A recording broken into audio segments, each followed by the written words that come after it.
Assalamualaikum warahmatullahi wabarakatuh. Waalaikumsalam warahmatullahi wabarakatuh. Entah ini baru pertama kali atau emang dari dulu ada kejadian di mana tersangka korupsi dilulukan dan dibela dan sampai ratusan orang datang ke kantor KPK. Ini ada sebuah video dari Sang Menteri Okezon.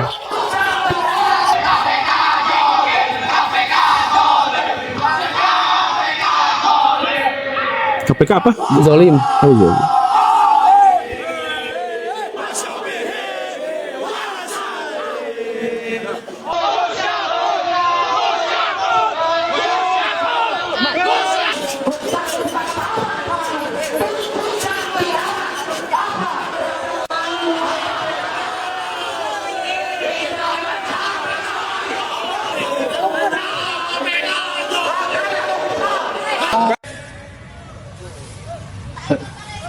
Kami ya Allah wa ala alihi wa sahbihi ajma'in. Allahumma. Tanggapannya Pak Guru?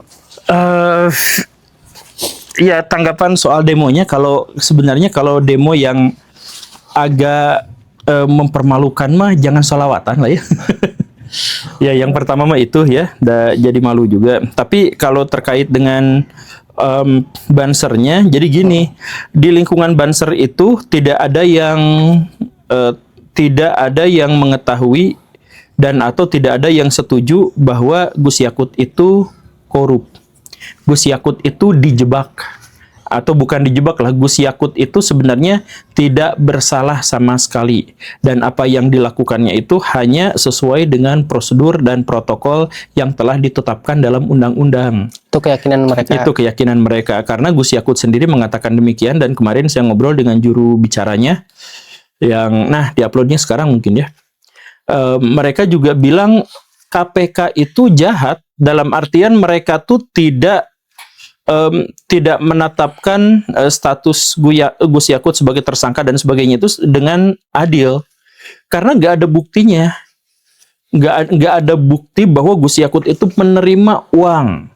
Jadi memang di situ tuh ada sejumlah kejanggalan gitu, tapi kan Gus Yakutnya tuh nggak pernah kebagian. Nah gitu. Kemudian mereka juga, saya tuh sempat singgung gitu ya. Nah tapi kan Bu, bukankah di Kementerian Agama itu juga sudah lumrah? Maksudnya dalam tanda kutip tuh orang tuh banyak melakukan tindakan korupsi gitu. Oh enggak, menteri-menteri agama yang sebelum-sebelumnya juga itu adalah korban fitnah gitu. Jadi yang mengatakan beliau itu seperti itu. Nah, jadi memang kalau orang-orang banser itu demo, bukan ngedemo kejahatan, tapi mereka ngedemo mendukung Gus Yakut karena mereka mengira Gus Yakut itu nggak jahat gitu. Begitu. Nah, itu yang kedua. Kemudian yang ketiga, saya juga pernah bertanya kepada tim di sana Gus Yakut itu, ada peluang bahwa Gus Yakut itu dikorbankan oleh Jokowi dulu, karena saya tuh sempat dapat selentingan kabar burung gitu ya, bahwa Gus Yakut korupsi itu demi membiayai proyek Pak Jokowi. Jadi Gus Yakut tuh dapatnya sedikit, bagian yang lebih besarnya itu adalah Pak Jokowi, disuruh lah kayak gitu. Itu pernyataan itu tuh benar enggak? Dan saya juga nggak tahu itu dapatnya dari mana, cuman sempat dengar kayak gitu. Oh enggak, sama sekali enggak, kata ini tuh. Jadi Gus Yakut itu bukan bagian dari termul, kata dia tuh. Bukan bagian dari apa. Gus Yakut itu adalah orang yang lugu, orang yang baik, orang yang keluarganya saja hidup dalam kesederhanaan dibandingkan dengan menteri-menteri yang lain mah. Sampai disebutkan rumahnya tuh segede rumah ini, rumah kita. Untuk ukuran menteri mah itu rumahnya kecil, yang menunjukkan bahwa Gus Yakut itu adalah orang yang kekeluargaan, orang yang baik, orang yang santun, orang yang tidak mungkin korupsi. Nah gitu latar dari itu tuh gitu. Jadi sekali lagi ya, banser itu bukan membela orang yang korupsi, tapi mereka mengira Gus Yakut itu tidak korupsi, jadi mereka bela begitu. Tapi apakah Gus Yakut itu korupsi atau tidak? Saya udah nanya ke KPK. Nah, kata KPK tuh, iya kami yang menangkapnya, kami yang ngurus ini itunya, dan kami yang menyetorkan ke pengadilan berbagai bukti-bukti. Terus, tapi kan ini ada penyangkalan. penyangkalan itu gak usah sebar-sebarin ke media sosial, kata KPK tuh. Udahlah, sederhananya mah pra-peradilankan. Kita bertarung di pra-peradilankan. Apakah dua alat bukti yang kami ajukan ini tidak memenuhi syarat atau tidak gitu, kata KPK tuh. Jelas Gus Yakut itu adalah orang yang sangat layak ditersangkakan dan sangat layak untuk ditahan. Karena bukti-buktinya semuanya sudah jelas, kata KPK kayak gitu. Makanya kemudian saya tuh ngobrol lagi sama perwakilan Gus Yakut. So, kata ibu gimana nih? Katanya tantang di pra-peradilan. Ya, dan akhirnya Pak Peradilan kan kemarin. Tapi kemudian kalah. Kalau nggak salah ya, kalah ya dalam Ya, per malam kemarin tuh ditetapkan sebagai tersangka dan ditetapkan sebagai tersangka dan dipenjara langsung gitu. Nah, itu kejadiannya. Kalau hasilnya kayak gimana kita tunggu. Nah, kita juga nggak punya kewenangan untuk ngomong gitu ya.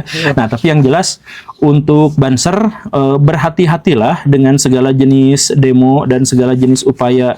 Karena Banser itu udah sering disorot karena masalah gus-gusan, karena masalah takut jadi malah jadi serangan gitu. balik kali ya. Iya, karena nanti Banser kalau misalkan melakukan tindakan-tindakan yang seperti kemarin itu yang tidak simpatik, itu akhirnya juga jadi jelek buat Bansernya. Jadi please buat Banser nanti serahkan pada pengadilan itu soal benar atau salahnya, tapi reaksi Banser itu penting. Kalau sampai naik ke pagar goyang-goyang sambil sholawatan, itu asli itu membuat citra Islam, citra NU, citra Banser itu terpuruk makin jelek gitu. Jadi please jangan gunakan hal-hal yang seperti itu. Kalau mau demo tertib gitu. Dulu tuh ada fenomena tahun 2010-an kalau nggak salah, atau tahun 2003-an, dari 2003 sampai 2010 tuh dulu tuh ada partai yang bahkan dipuji-puji karena demonya. PKS. Oh, PKS. Dulu mah dipuji bisa bahkan sama lawan politiknya gitu. Itu juga dipuji karena memang tertib gitu. Mereka tuh yang pertama pertama ngajakin orang beres demo tuh ngambilin sampah gitu. Yang kayak gitu. Yang banyaknya ibu-ibu nggak sih gitu? Iya. Soalnya ibu saya ikut. Dulu mah mahasiswa. Mahasiswa. Nah, seiring berjalannya waktu, PKS tuh jadi semakin tua. Pola pikirnya jadi semakin tua, menjadi semakin pragmatis. Jadi akhirnya sekarang ibu-ibu. Atau yang dulu mahasiswa sekarang udah jadi ibu-ibu. Ada kader-kader barunya mah nggak banyak yang muda gitu. Nah, cuman maksud saya bukan berarti apa gitu ya. Cuman maksudnya Banser juga kan bisa jadi kayak gitu tuh gitu. Jadi pas demo tuh justru malah simpatik gitu. Bukannya sholawatan tapi enjot-enjotan di pagar gitu. Tapi kalau misalkan flashback ke belakang kasusnya Gus Yakut ini tuh gara-gara kuota haji kan, kuota hajinya itu yang harusnya sekian, jadi malah ada yang haji plus gitu ya nggak sih? Iya.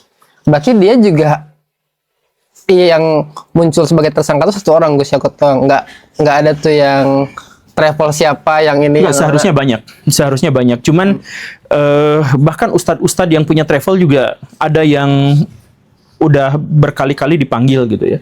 Cuman masalahnya tuh gini nih. Sebagai saksi. Ya, jadi kan sebagai saksi tuh indikasi OTW ke jadi tersangka kan sebenarnya. Tapi ada juga yang lepas. Tapi intinya beginilah.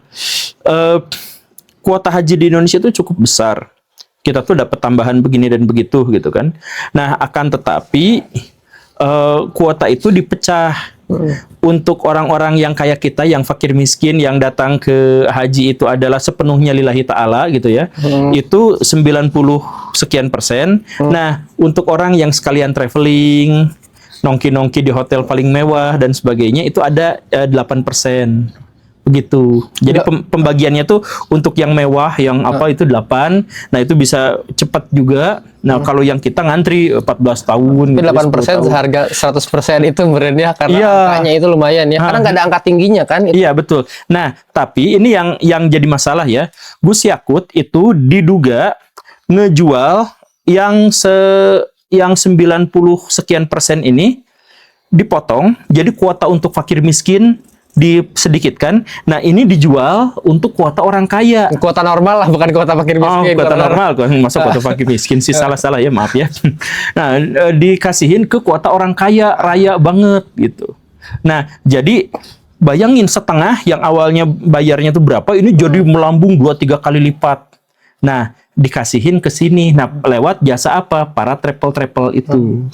Gitu. Nah, jadi sebenarnya yang tukang travel juga sebenarnya banyak yang seharusnya tuh kena ini. Karena waktu dikejar. itu saya sempat ngelihat bahwa di rapat DPR juga kok yang mempertanyakan kok si haji yang khusus ini tuh nggak ada batas atasnya angkanya, jadi terserah Iya. orang mau ngasih berapa M gitu. Nah, dalam obrolan, nah itu kan yang tersebar di media ya, Iya. bahkan pernyataan dari KPK juga gitu. Nah, kalau pendukung Gus Yakut mah, kata siapa kita gak pernah kayak gitu. Nah itu, jadi makanya silakan berantem di pengadilan. Tapi ini kalau misalkan ngomongin bisnis kerjasama antar negara Indonesia dan Arab yang berhubungan sama haji, beberapa waktu lalu Benix tuh ngasih statement bahwa Indonesia tuh kan ngasih devisa ke Arab tuh gede banget dari haji. Tapi kenapa Arabnya tuh nggak mau investasi ke kita, malah investasi ke yang lain? Dari segi itu, dari segi bisnis, menurut Pak Guru gimana? Ya, kalau saya jadi orang Arab, saya juga akan melakukan hal yang sama. Jadi maksudnya gini, Arab tuh sekarang tuh lagi kejepit banget. Karena batas kekayaan mereka itu sudah diketahui. Jadi bahasanya mah, orang Arab tuh tahu kapan mereka mati gitu. Kan kita mah gak tahu ya kapan kita mati, jadi habis. Jadi ya se-enjoy-nya aja gitu. Nah, orang Arab mah tahu kapan mereka mati. Karena 83% ekonomi mereka itu dari jualan minyak bumi dan gas alam. Oke, nah minyak bumi dan gas alam itu sekarang sedang digenjot, didorong untuk dikurangi terus-terusan. Dikurangi itu ada energi alternatif yang terbarukan, apa semuanya dikembangkan, mobil juga berubah jadi mobil listrik gitu kan, dan seterusnya.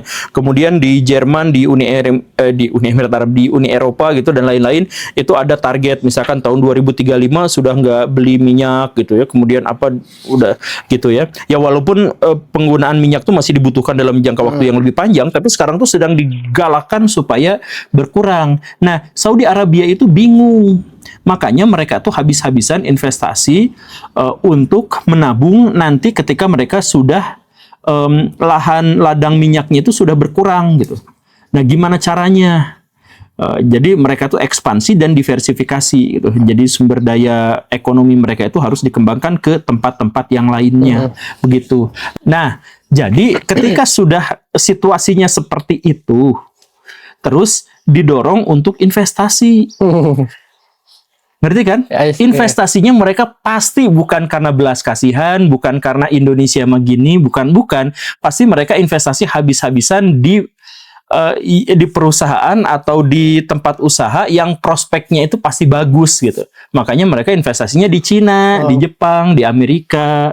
Kalau investasi di Indonesia bukan sekedar investasi balas jasa gitu. Iya, makanya saya bilang seandainya saya jadi Arab juga saya pasti nggak akan investasi di Indonesia gitu.